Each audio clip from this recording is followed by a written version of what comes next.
So here we're going to use the accompanying group frequency distribution to solve problems 10 through 12.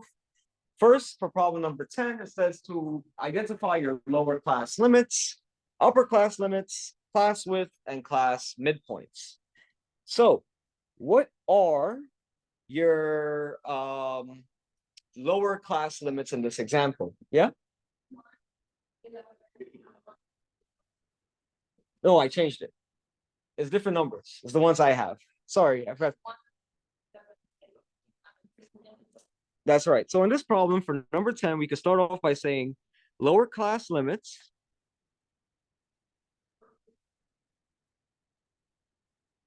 are 1, 6, 11, 16, 21. All right, what about the upper class limits? That's right. Upper class limits are just simply 5, 10, 15, 20, and 25. Okay, how do you find the class width?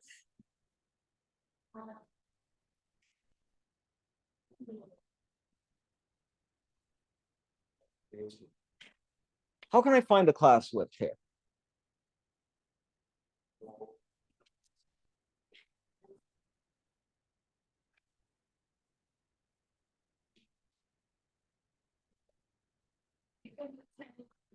Careful. Not 10 minus 6. Yeah, Nicole? Nicole? No, not 1. 6 minus 1. Yeah. So I'll stop you there.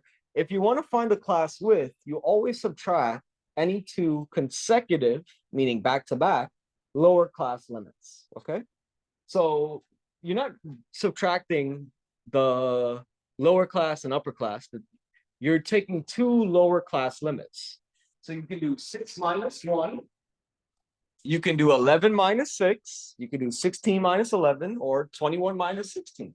You all still get the same answer, right? For example, what's 6 minus 1? 5. 11 minus 6? 5. 16 minus 11? 5, right? So it's showing you that the class width is always going to be 5. So all you got to do is just pick two lower class limits, consecutive ones, and subtract them. So 6 minus 11, 6 minus 1 is 5. All right. Questions? Now we just got to do the class midpoint. So for the class midpoint, I'm going to do it within the table. I was going to extend my table out a little bit, because this will help me with problem 11. So your class midpoints, we can denote it as XM, right? The subscript M is just indicating we're dealing with a midpoint. All right, how do I find the midpoint for each of my class? Yeah, Nicole?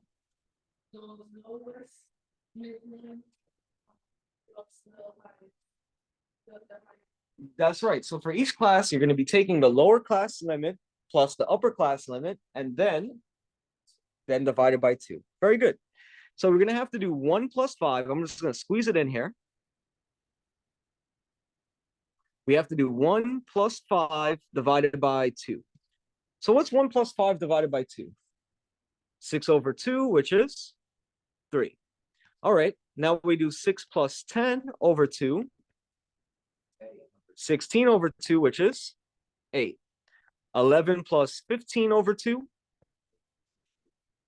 26 over 2 is 13. Then 16 plus 20 over 2 is 36 over 2, 18. And then lastly, 21 plus 25 over 2 is 46 over 2 is 23. Any questions?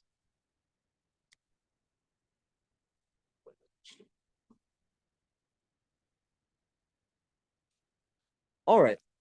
So we have our class midpoints. I could just write that out here as part of my solutions. I'll bring it back up, no worries. So class midpoints were 3, 8, 13, 18, 23. And that's it. Problem 10 is now completed. Let's move on to problem number 11 now. Problem number 11 says determine the mean, round your final answer to 1 decimal place. I'm just going to show it how to do it all by hand, okay? By hand is not too bad. So for number 11, it states that the mean for the group frequency distribution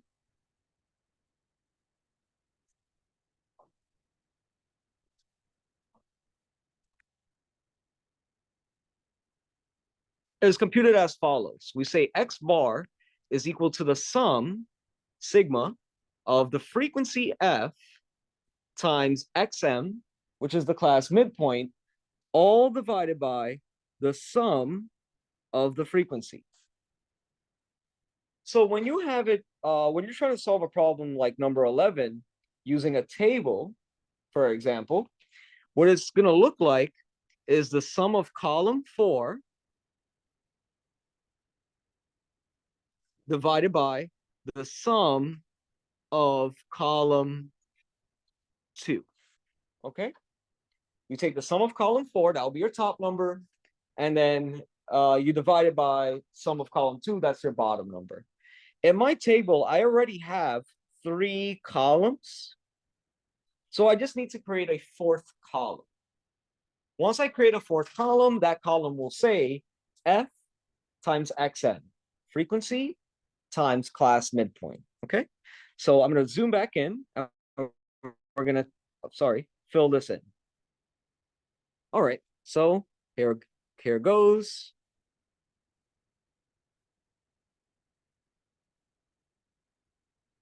Sorry that this didn't turn out too proportional, but that's okay. So we're doing F times XM. All right, so in the first class, all you got to do is take 3 times 3. So what's 3 times 3? 9. In the second class, you do 8 times 8, which is 64. In the third class, you do 15 times 13, which is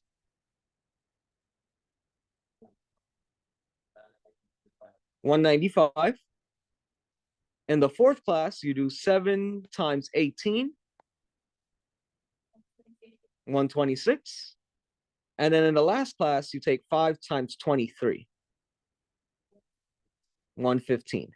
Okay, so how does this work? Well, according to our formula, which I have to zoom back down, it says that, in short, you guys got to take the sum of column 4 and divide it by the sum of column 2. So in column 4, we have the following numbers to add up: 9, 64, 195, 126, and 115. Let me just write out those numbers for us. So we have 9, 64, 195, 126, and 115. Now we have to divide that by the sum of the frequencies, which means I have to take 3 plus 8 plus 15 plus 7 plus 5. 3 plus 8 plus 15 plus 7 plus 5. All right, let's try to add up all the numbers that are on the top first, and then we'll add up all the numbers on the bottom.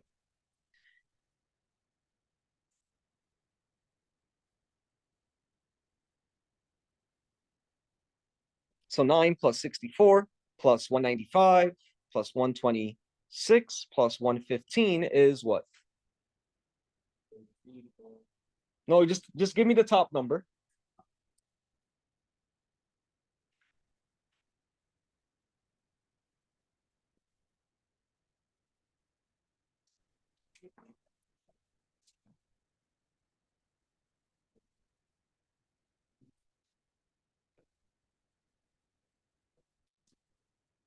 One. 509. Very good. Now the bottom number, you have to add it up. 3 plus 8 plus 15 plus 7 plus 5 is, as Brian mentioned, 38. So you do 509 divided by 38 in the calculator, and you round your answer to 1 decimal place. 13.4. Very good.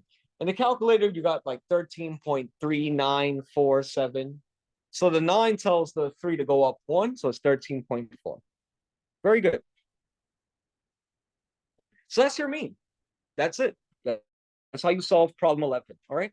So problem number 11, the two columns, classes, and frequency are given to you.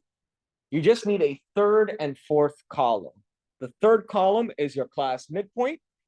The fourth column is the frequency times the midpoint for each class. By the formula for mean for group frequency distribution, it's the sum of column 4 divided by the sum of column 2. Oh, sorry, I forgot. We have one more question. Oopsie. So lastly, problem number 12 states to construct a histogram, then comment on the shape of the distribution. So I'm going to try my best just to fit the histogram in this region. And then we'll talk about its shape. All right, so for your histogram, you need two axes. We have the first axis that's vertical. You label it based on your frequency. And the second axis, the horizontal one, is our classes. Now, ideally, I can't fit my classes like the range 5 to 10 or 6 to 11. Sorry, my bad. 1 to 5, 6 to 10, and so forth. So all you do is you just use the lower class limits, right? So for my classes, here's 0, put a little breaker, and then you scale this accordingly.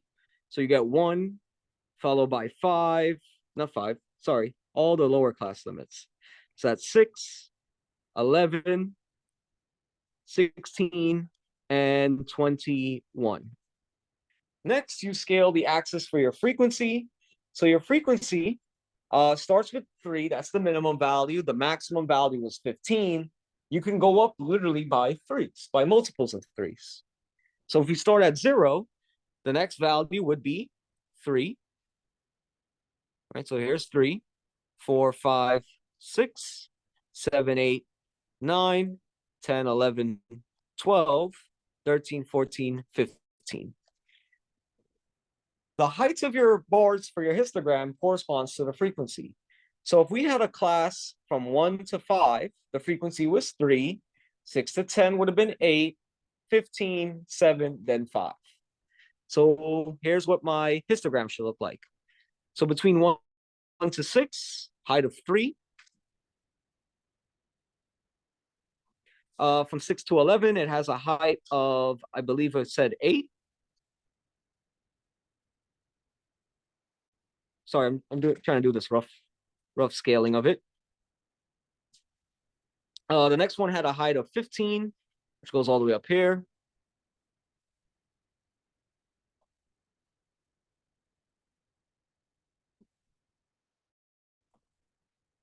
The next one had a height of 7.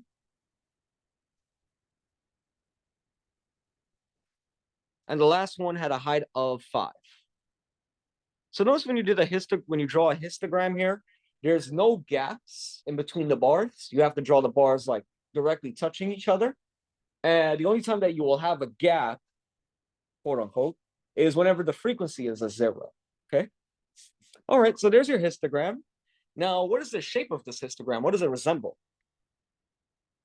Think about the shapes you learned so far in this class. It resembles a bell, right? This has a bell shape, and the bell shape is what type of distribution? We said it earlier today. What is our bell shape related to? What type of distribution?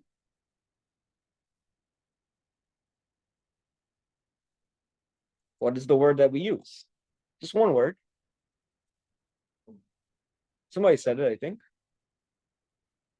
What did you say, Brian? Normal. There you go. A bell shape indicates that you have a normal distribution. And that's it.